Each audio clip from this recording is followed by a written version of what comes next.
राजेश्वरी जी, जो आपने विषय पूछा ये सरकार की पॉलिसी से संबंधित है। अदर बैकवर्ड क्लास कोटा जो ओबीसी का कोटा है, अब उसको संवैधानिक मान्यता भी मिल गई है। और रिजर्वेशन इंदिरा सोहनी की जजमेंट के हिसाब से 50% से ऊपर नहीं हो सकता। और कौन ओबीसी होगा कौन नहीं, इसका साइंटिफिक एनालिसिस करने के लिए बैकवर्ड कमीशन बैठाया गया है। सरकार के लेवल पे अलग होती है, स्टेट गवर्नमेंट के लेवल पे अलग होती है, और प्रेसिडेंट इसमें इन्वॉल्व होते हैं, पार्लियामेंट की अप्रूवल चाहिए होती है। अभी 2021 में भी मराठा, आपने सुना होगा मराठा रिजर्वेशन का मुद्दा, ओबीसी में जाट आंदोलन हुए या मराठा मुद्दा, ऑनरेबल सुप्रीम कोर्ट ने बड़े कैटेगोरी के लिए कहा है, आपकी बात पे समर्थ किया है ऑनरेबल सुप्रीम कोर्ट ने, कि ये साइंटिफिक होना चाहिए। हमें पहले आइडेंटिफाई करना है कि मराठा क्या क्या सच्ची में बैकवर्ड है, या सर पॉलिटिक्स के कारण उसको बैकवर्ड कहा जा रहा है। ऑनरेबल सुप्रीम कोर्ट ने, मैं आपको बता दूं, मराठा रिजर्वेशन में पूरा डाटा को लिया, कितने आईएएस ऑफिसर हैं, कितने आईपीएस ऑफिसर हैं, कितने बाबू हैं, कितने मेडिकल कॉलेज में हैं, और फिर ये कहा कि ये बैकवर्ड नहीं है, ये तो महाराजा शिवाजी महाराज के वो हैं, और ये कहीं से बैकवर्ड नहीं है। इसीलिए सरकार के जो स्टेट गवर्नमेंट का ओबीसी का कमीशन था, उसकी रिपोर्ट को खारिज किया गया। मैं आपको ये बातें क्यों बता रहा हूं कि एक मिनट पहले मुझे सुने, पहले सुने राजेश्वरी जी। आवाज नहीं आ रही?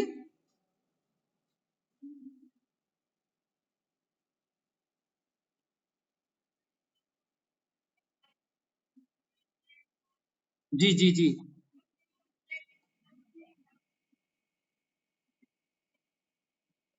जी।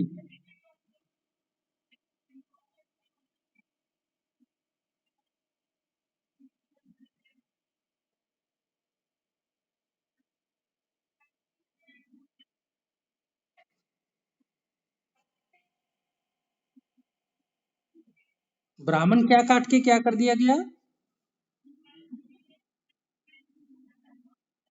अच्छा, भाट ब्राह्मण, ठीक।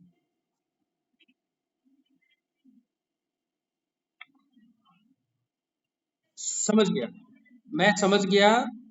सुने, पछाड़ पछाड़ ब्लॉक में या किसी भी ब्लॉक में पूरे भारतवर्ष में इस काम को देखने के लिए बैकवर्ड क्लास कमीशन होते हैं। आप वहां रिप्रेजेंटेशन दे सकते हैं कि पिछले सेंसस के आधार पर भाट ब्राह्मण की कैटेगरी में मेरे को जब कैटेगराइज किया गया तो ओबीसी का बेनिफिट मुझे मिलता रहा।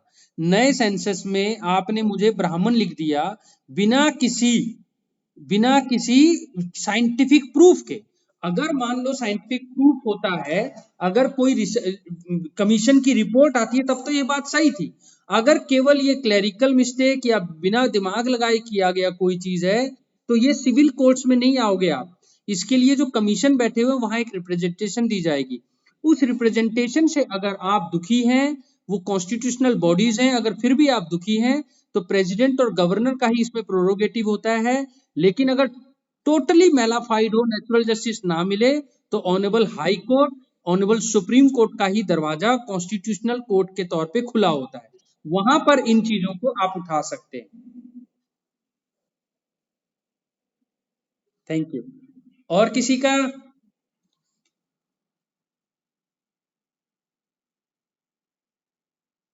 तो सबको, हाँ हाँ हाँ हाँ, बोले बोले बोले।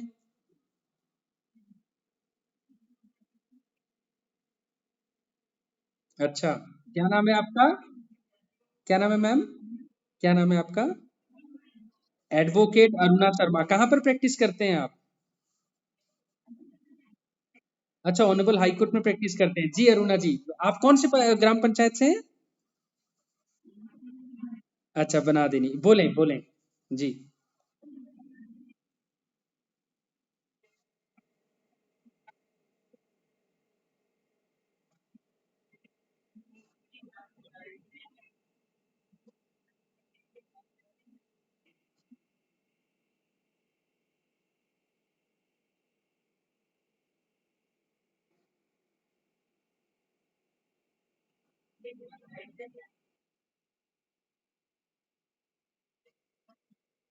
ये सेम रिक्वेस्ट हमें पौंटा साहिब के प्रिंसिपल मैडम ने किया था जब हम वहां गए थे एनएसएस का कैंप लगाने।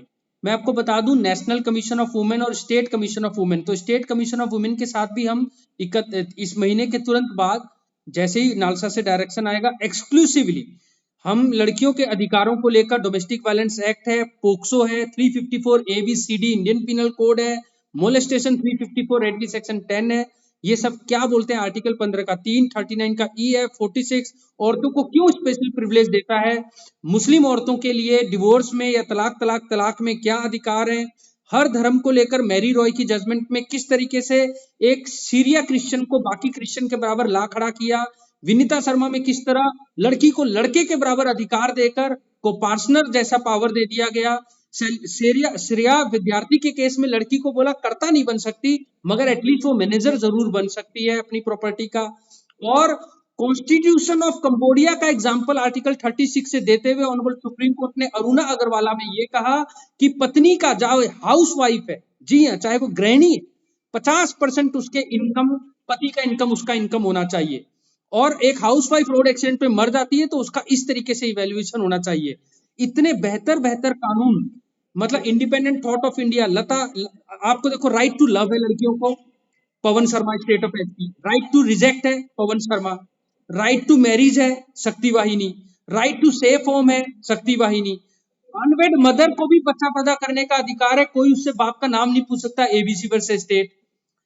इतने सारे बेहतरीन जजमेंट औरतों के लिए हैं कि औरत जो है इमोशनल एब्यूज के लिए भी मुआवजा पाने का हक रखती है डोमेस्टिक वायलेंस एक्ट में।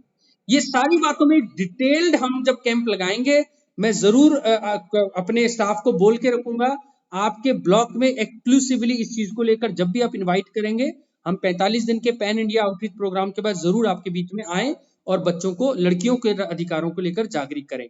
Acid attack, victim compensation scheme, जो भी आप बोलो।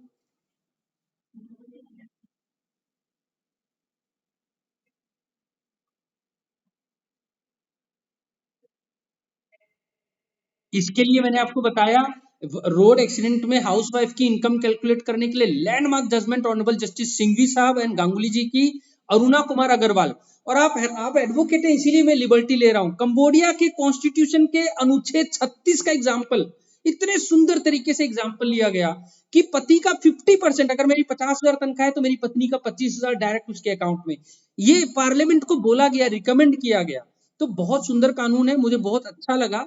एक एडवोकेट होने के बावजूद, अगर आज ही नारीमन साहब को मैं पढ़ रहा था, once a student always a student, ये है एक अच्छी क्वालिटी अच्छे एडवोकेट बनने की। और आप आए, मुझे बहुत अच्छा लगा। Thank you, thank you, thank you. किसी और का कोई सवाल? चलो आप मुझसे वादा करो। हाँ, कोई और है?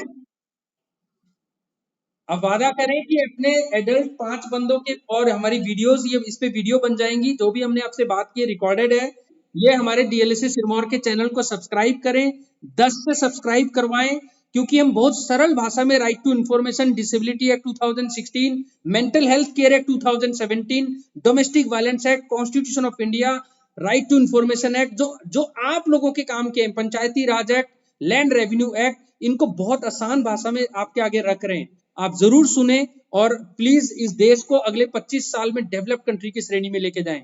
जय हिंद, जय हिमाचल।